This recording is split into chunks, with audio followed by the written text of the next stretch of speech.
Good morning, everyone.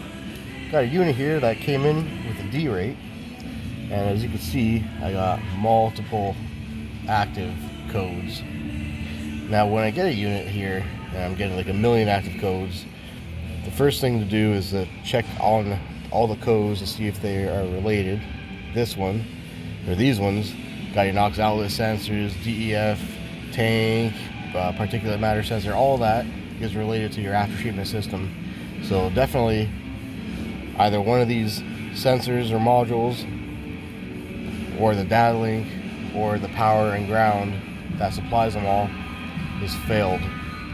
So when I see all these, the first thing I'll go to before I even start diagnosing is the batteries, to check the batteries to see if what kind of condition they're in, because they all share the same ground, and the PDMs, the power distribution modules, that where these get their power from, grab the power directly off the battery. So we'll check that out real quick.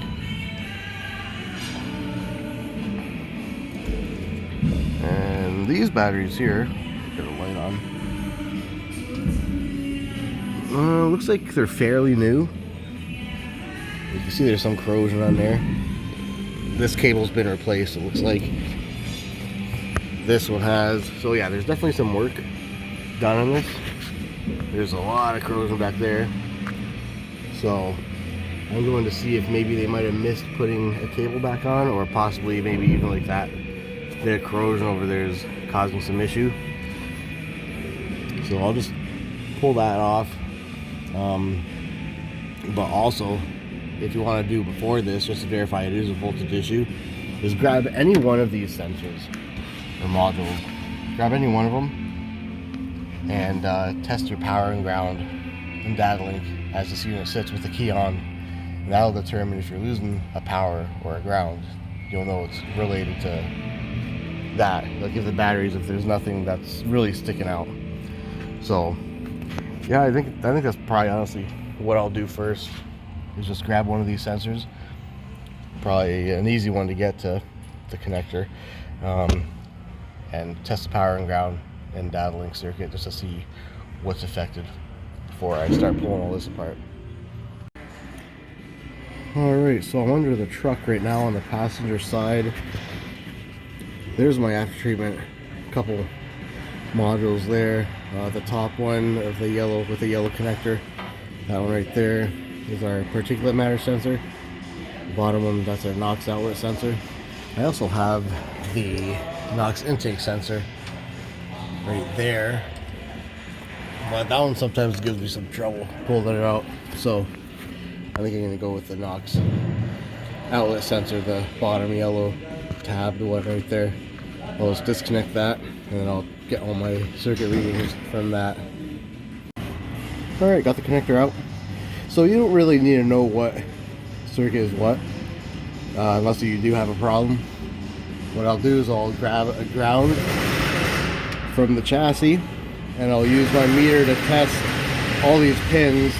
You should have, of course, one solid 12 volt circuit, as well as both your CAN buses with key on should be around 2.5 volts. They won't be equal, one will be a little higher than the other. And then if you got those three circuits, then I would test the power to the ground and load it up to make sure your ground circuit's good. So what I like doing is I like making sure I have a solid power and ground when I'm doing my checks. So I'll hook up the power and ground to the direct battery source. So when I go under there and hook my meter up to ground, I know I got a solid ground, so I'm grounding right to the battery. And same with the power. I'll test my meter and load it up on the good power to make sure that my ground is solid. Kind of just making sure that when I'm doing the tests, that I am actually testing the actual voltage, because there's been a couple times where I was doing my voltage checks and loading them up, dropping voltage, only to find out that the ground I was on was a bad ground. So with that being said, you know, verify you have a good ground or power on whatever you're testing, or whatever your meter's on, and go from there. Okay, I got my meter ready, and as you can see, I got a solid ground. I have this lead here connected directly to the batteries, so I know my ground's good.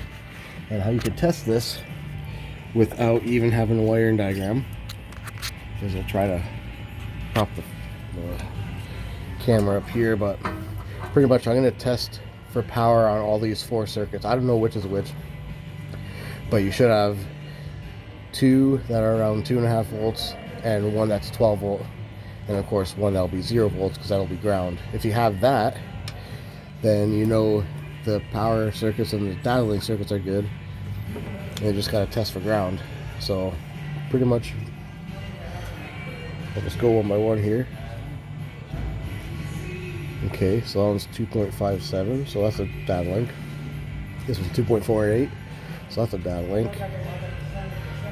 This one's 0, and this one's 0, well, 0.08. So I know my data link's good, and I'm supposed to be getting one of these that's 12 volts. Now, since none of them are 12 volts, I know I have a bad ground, or sorry, a bad power. So I'll find, I think this one is probably the power circuit, the one that has 0.08, but I'll verify that that is a power circuit, and then I'll chase it back. I'll look at the harness real quick just to see if there's any kind of kinks or rub-throughs that are easily spotted. If not, I'm going to check the fuse in the power distribution module, which on these internationals is kind of a pain to get to. You got to pull the left side skirt off and steps. So alright, so we know we have a bad power, so I'll just make sure to find out where the ground or the power pin is and go from there. So kind of to show you how stupid of a location these power distribution modules are on these internationals. This is a LT. This one is located right there. So to get to it, of course, I can't even stick my hand in there. I gotta pull that whole side skirt, the steps and the side skirt off. Thankfully it's not that hard. Just pull those 2 bolts. That one's broke. And those 2.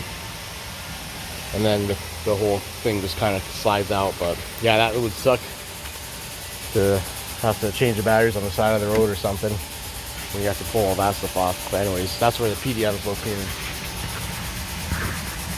Right there. Yeah, it's all your after treatment relays and fuses.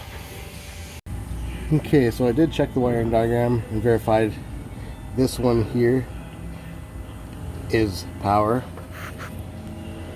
So it's pin number 1, which is right there. You can see the pin number right beside it, that connector. And yeah, so 100% I got no power, so I'm gonna check that PDM now, pull all that apart.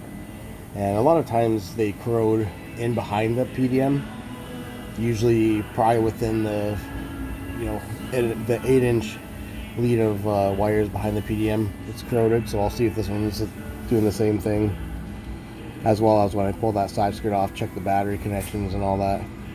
So, but yeah, that is the power one right there. Well, looks like this one was broke, and they replaced it with a bolt and a nut on the other end. So that kind of sucks, because now I'm going to have to get someone to go under there and hold the nut with a wrench. Whereas these ones are all just inserts.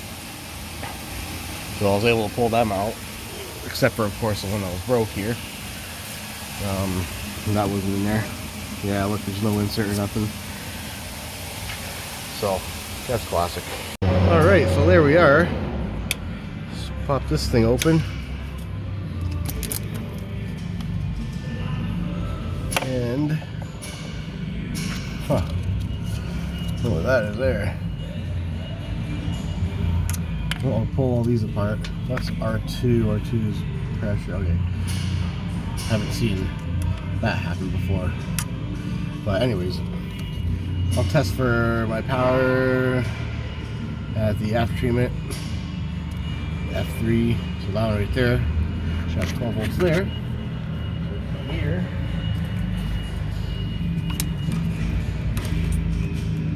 And see what I got. Oh, it's a good 12 volts. Loaded it up. It's carrying the voltage.